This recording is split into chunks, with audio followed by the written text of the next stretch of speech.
The Wierd tradition in the British Isles.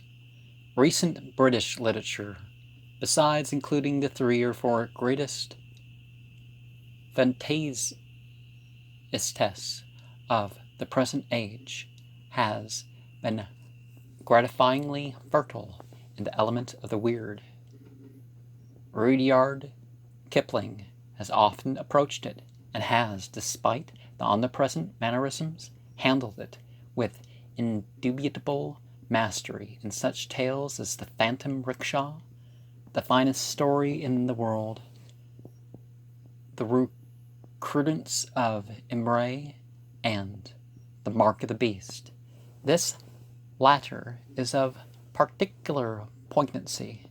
The pictures of the naked leper priest, who mewed like an otter, of the spots which appeared on the chest of the man the priest cursed, of the growing carnivorousness of the victim, and of the fear which the horses began to display toward him, and the eventually half-accomplished transformation of that victim into a leopard. Being things, and of the eventually half-accomplished transformation of that victim into a leopard, being things which no reader is ever likely to forget. The final defeat of the malignant sorcery does not impair the force of the tale, of the validity of its mystery. And do you remember which tarot card in the Golden Dawn has the leopard among the court cards? Do you remember which Goetia entity? Lafcadio. Hiarn, strange, wandering. An exotic departs still further from the realm of the real, and with the supreme artistry of a sensitive poet weaves fantasies impossible to an author of the solid roast beef type. His fantastics, written in America, contain some of the most impressive ghoulishness in all literature, whilst his Kwaidan, written in Japan, crystallizes with matchless skill and delicacy the eerie lore and whispered legends of that richly colorful nation. Still more of Hiarn's weird wizardry of language is shewn in some of his translations from the French, especially from Gautier and Flaubert. His version of the latter's Temptation of St. Anthony is a classic, fevered and riotous, imagery clad in the magic of singing words. Oscar Wilde may likewise be given a place amongst weird writers, both for certain of his exquisite fairy tales and for his vivid picture of Dorian Gray, in which a marvelous portrait, for years, assumes the duty of aging and coarsening instead of its original, who, meanwhile, plunges into every excess of vice and crime without the outward loss of youth, beauty, and freshness. There is a sudden and potent climax when Dorian Gray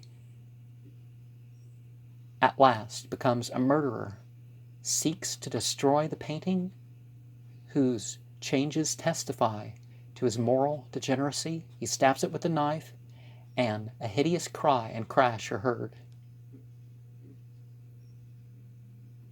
But when the servants enter, they find it in all its pristine loveliness. Lying on the floor was a dead man in an evening dress with a knife in his heart. He was withered, wrinkled, and loathsome of visage, and it was not till they had examined the rings that they recognized who it was. I'm reminded of the Skating Polly's music video, Hail Mary. I'm reminded of a particular Hitchcock film. I am reminded of something else, but it's past me now, so I'm not going to dwell on that. Michael Phillips Lovecraft, author of many weird, grotesque, and adventurous novels and tales, occasionally attains a high level of horrific magic. Scalucha is a noxiously hideous fragment, but is excelled by Mr. Shiel's undoubted masterpiece. Is it Zalucha? The House of Sounds, floridly written in the yellow 90s and recast with more artistic restraint in the early 20th century. This story, in final form, deserves a place among the foremost things of its kind. It tells of a creeping horror and menace trickling down the centuries on a subarctic island off the coast of Norway, where, amidst the sweep of Daman winds and the ceaseless din of hellish waves and cataracts, a vengeful dead man built a brazen tower of terror. It is vaguely like, yet infinitely unlike, Poe's Fall of the House of Usher. In the novel The Purple Cloud, Mr. Shiel describes with tremendous power a curse which came out of the Arctic to destroy mankind, and which for a time appears to have left but a single inhabitant on our planet. The sensations of this lone survivor as he realizes his position and roams through the corpse-littered and treasure-strewn cities of the world as their absolute master are delivered with a skill and artistry falling little short of actual majesty. Unfortunately, the second half of the book, with its conventionally romantic element, involves a distinct letdown. Better known than Shiel is the ingenious Bram Stoker, who created many starkly horrific conceptions in a series of novels whose poor technique sadly impairs their net effect. The lair of the white worm, dealing with a gigantic, primitive entity that lurks in a vault beneath an ancient castle, utterly ruins a magnificent idea by development almost infantile. The Jewel of the Seven Stars, touching on a strange Egyptian resurrection, is less crudely written, but best of all is the famous Dracula, which has become almost the standard modern exploitation of the frightful vampire myth. Count Dracula, a vampire, dwells in a horrible castle in the Carpathians, but finally migrates to England with the design of populating the country with fellow vampires. How an Englishman fares within Dracula's stronghold of terrors, and how the dead fiend's plot for dominance is at last defeated, are elements which unite to form a tale now justly assigned to a permanent place in English letters. Dracula evoked many similar novels of supernatural horror, among which are best perhaps The Beetle by Richard Marsh, Brood of the Witch Queen by Saxe Rohmer, Arthur Sarsfield Ward, and The Door of the Unreal by Gerald Biss. The latter handles, quite dexterously, the standard werewolf superstition, much subtler and more artistic, and told with singular skill through the juxtaposed narratives of the several characters, is the novel Cold Harbor by Francis Brett Young, in which an ancient house of strange malignancy is powerfully delineated. The mocking and well-nigh omnipotent fiend, Humphrey Furnival, holds echoes of the Manfred Montoni type of early Gothic villain, but is redeemed from triteness by clever individualities. Only the slight diffuseness of explanation at the close, and the somewhat too free use of divination as a plot factor keep this tale from approaching absolute perfection. In the novel Witchwood, John Buchan depicts with tremendous force a survival of the evil Sabbat in a lonely district of Scotland. The description of the Black Forest with the evil stone and of the terrible cosmic adumbrations when the horror is finally extirpated will repay one for wading through the very gradual action and plethora of Scottish dialect. Some of Mr. Buchan's short stories are extremely vivid in their spectral intimidations. The Green Wildebeest, A Tale of African Witchcraft, The Wind in the Portico, with its awakening of dead Bretano-Roman horrors, and Skull Scary, with its touches of subarctic fright, being especially remarkable. Clements Houseman, in the brief novelette The Werewolf, attains a high degree of gruesome tension and achieves to some extent the atmosphere of authentic folklore. In The Elixir of Life, Arthur Ransom attains some darkly excellent effects, despite a general naivete of plot, while H.B. Drake's The Shadowy Thing summons up strange and terrible vistas. George MacDonald's Lilith has a compelling bizarrerie of all its own, the first and simpler of the two versions being perhaps the more effective. Deserving of distinguished notice as a forceful craftsman to whom an unseen mystic world is ever a close and vital reality is the poet Walter de la Mare, whose haunting verse and exquisite prose alike bear consistent traces of a strange vision, reaching deeply into veiled spheres of beauty and terrible and forbidden dimensions of being.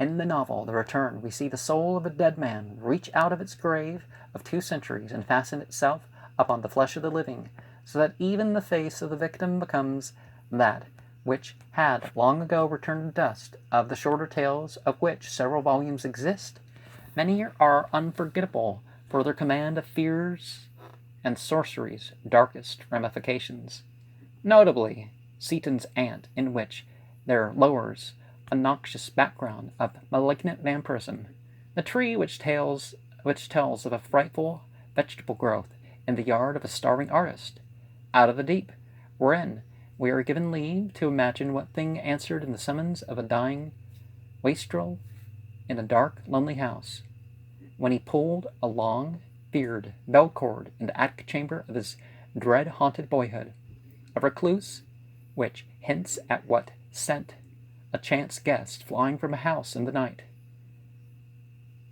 Mr. Kemp, which shews us a mad clerical hermit in quest of the human soul, dwelling in a frightful sea-cliff region, besides an archaic abandoned chapel, and All Hallows, a glimpse of demoniac forces besieging a lonely medieval church and miraculously restoring the rotting masonry.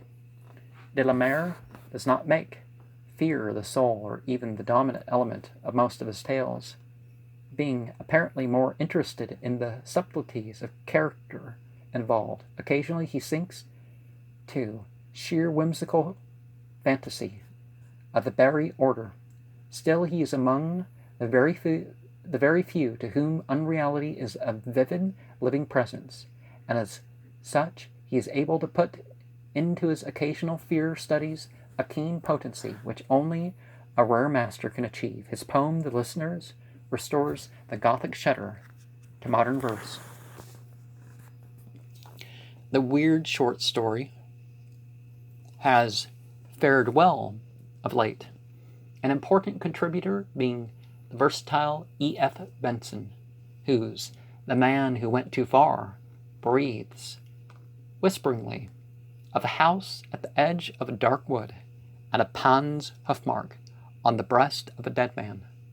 Mr. Benson's volume Visible and Invisible contains several stories of singular power, notably Negotium Perambulans. Okay. Negotium Perambulans, whose unfolding reveals an abnormal monster from an ancient ecclesiastical panel, which performs an act of miraculous vengeance in a lonely village on the Cornish coast, and the horror horn through which lopes a terrible half-human survival dwelling on unvisited alpine peaks. The Face, in another collection, is lethally potent in its relentless aura of doom. H.R. Wakefield, in his collections, may return at evening, and others who return manages now and then to achieve great heights of horror, despite a vitiating air of sophistication. The most notable stories are The Red Lodge, with its slimy, aqueous evil, He cometh and he passeth by, and he shall sing. The cairn, Look up there, Blind man's buff, and that bit of lurking millennial horror, The 17th Hole at Doncaster. Mention has been made of the weird work of H.G. Wells and A. Conan Doyle. The former, in The Ghost of Fear, reaches a very high level, while all the items in 30 Strange Stories have strong fantastic implications. Doyle now and then struck a powerfully spectral note, as in The Captain of the Pole Star, a tale of Arctic ghostliness, and Lot number 249, or in the reanimated mummy theme, is used with more than ordinary skill. Hugh Walpole, of the same family as the founder of Gothic fiction, has sometimes approached the bizarre with much success. His short story, Mrs. Lunt, carrying a very poignant shudder, John Metcalfe, in the collection published as The Smoking Leg, attains now and then a rare pitch of potency. The tale entitled The Badlands, containing graduations of horror that strangely savor of genius, more whimsical and inclined toward containing graduations of horror that strongly toward the amiable and innocuous fantasy of Sir J. M. Barrie, are the short tales of E. M. Forster, grouped under the title of The Celestial Omnibus. Of these, only one, dealing with a glimpse of Pan and his aura of fright, may be said to hold true elements of cosmic horror. Mrs. H. D. Everett, though adhering to very old and conventional models, occasionally reaches singular heights of spiritual terror in her collection of short stories. L. P. Hartley is notable for his incisive and extremely ghastly tale, A Visitor from Down Under. May Sinclair's uncanny stories contain more of traditional occultism than of that creative treatment of fear which marks mastery in this field, and are inclined to lay more stress on human emotions and the psychological delving than upon the stark phenomena of cosmos, utterly unreal.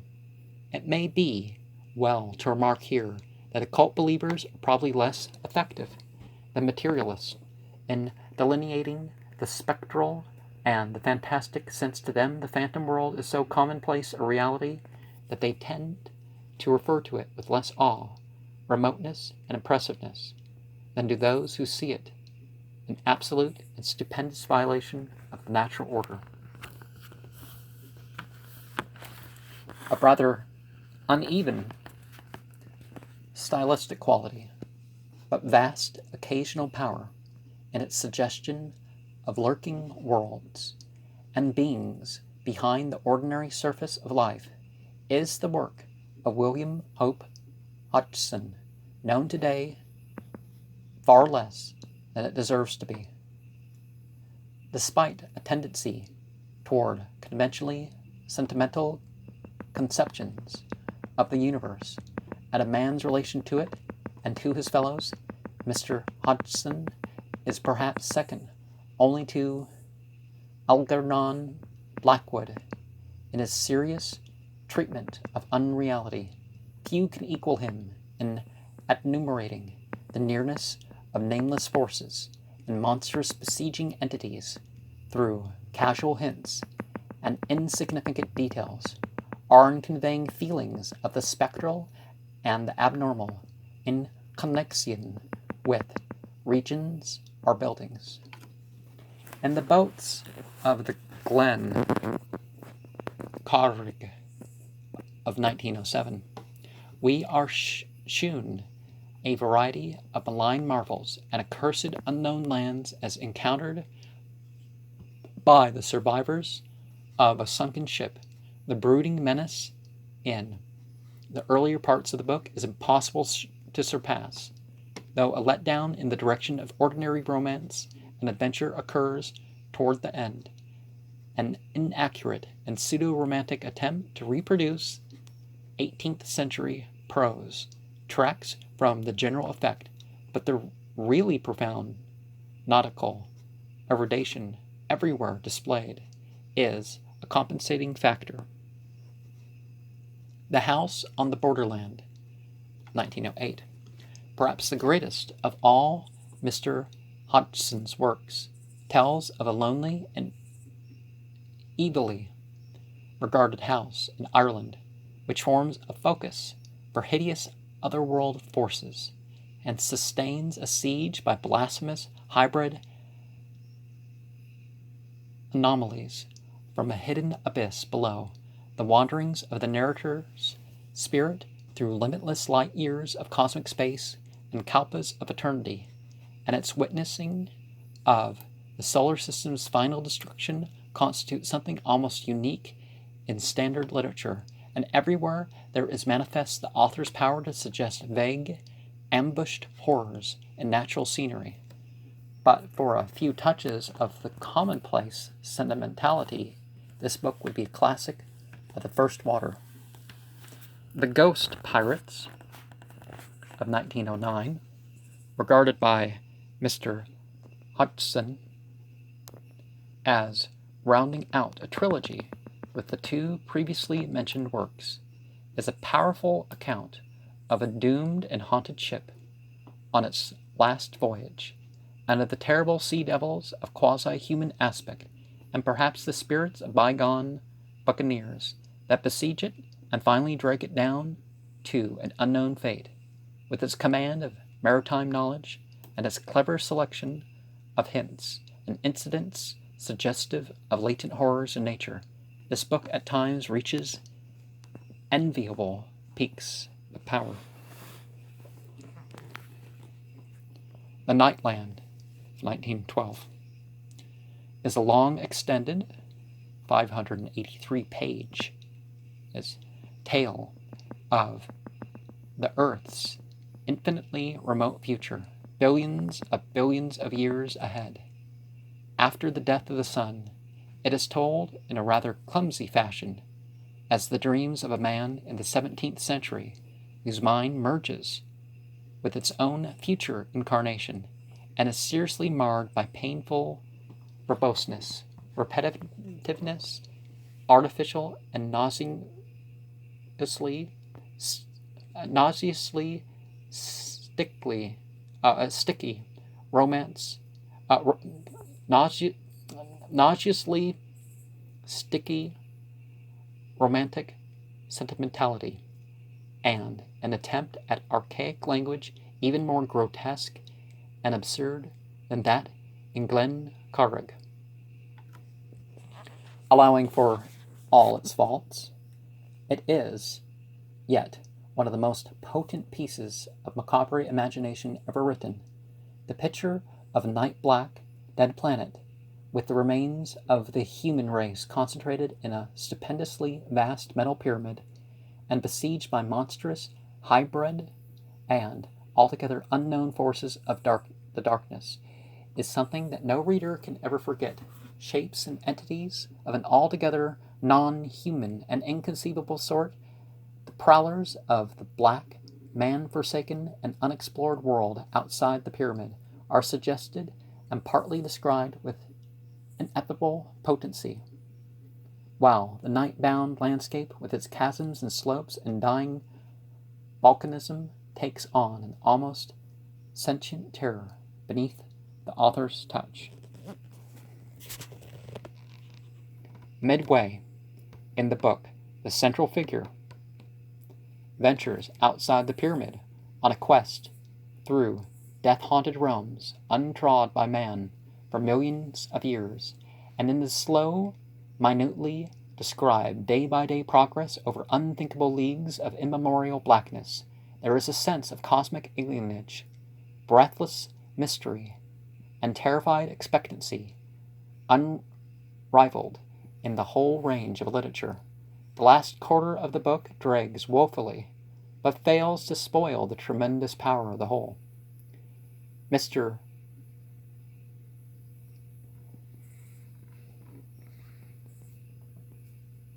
Hodgson's later volume, Carnacki, the Ghost Fiddler, consists of several longish short stories published many years before in magazines.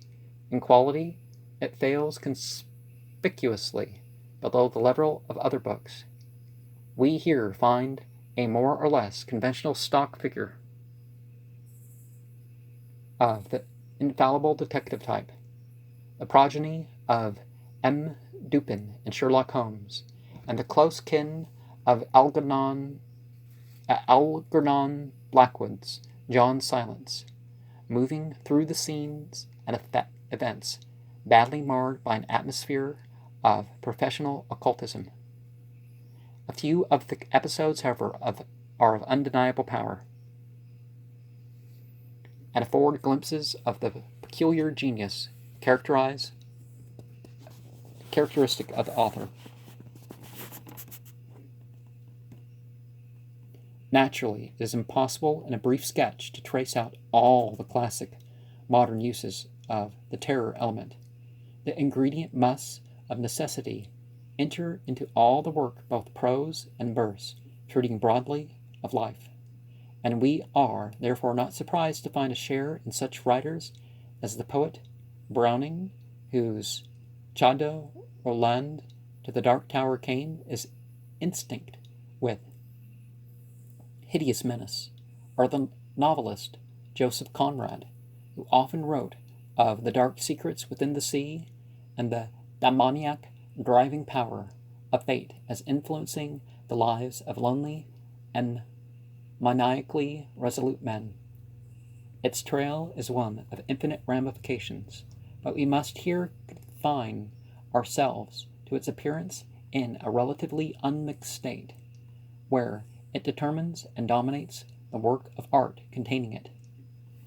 Somewhat separate from the main British stream is that current of weirdness in Irish literature which came to the fore in the Celtic Renaissance of the latter 19th and early 20th centuries. Ghost and fairy lore have always been of great prominence in Ireland, and for over 100 years have been recorded by a line of such faithful transcribers and translators as William Carleton, T. Crofton Croker, Lady Wilde, mother of Oscar Wilde, Douglas Hyde, and W. Yeats. Brought to notice by the modern movement, the body of myth has been carefully collected and studied, and its salient features reproduced in the work of latter figures like Yeats, J.M. Signe, A.E., Lady Gregory, Pedrick, Colum, James Stephens, and their colleagues, whilst, on the whole, more whimsically fantastic than terrible, Such folklore and its consciously artistic counterparts contain much that falls truly within the domain of cosmic horror. Tales of burials in sunken churches beneath haunted lakes, accounts of death heralding banshees and sinister changelings, ballads of specters and the unholy creatures of the raths. All these have their poignant and definite shivers, and mark a strong and distinctive element in weird literature, despite homely grotesqueness and absolute naivete. There is genuine nightmare in the class of narrative represented by the yarn of Tig O'Canna, who, in punishment for his wild life, was ridden all night by a hideous corpse that demanded burial and drove him from churchyard to churchyard as the dead rose up loathsomely in each one and refused to accommodate the newcomer with a berth. Yeats, undoubtedly the greatest figure of the Irish revival, if not the greatest of all living poets, has accomplished notable things, both in original work and in the codification of old legends. And, I've shared one of his books.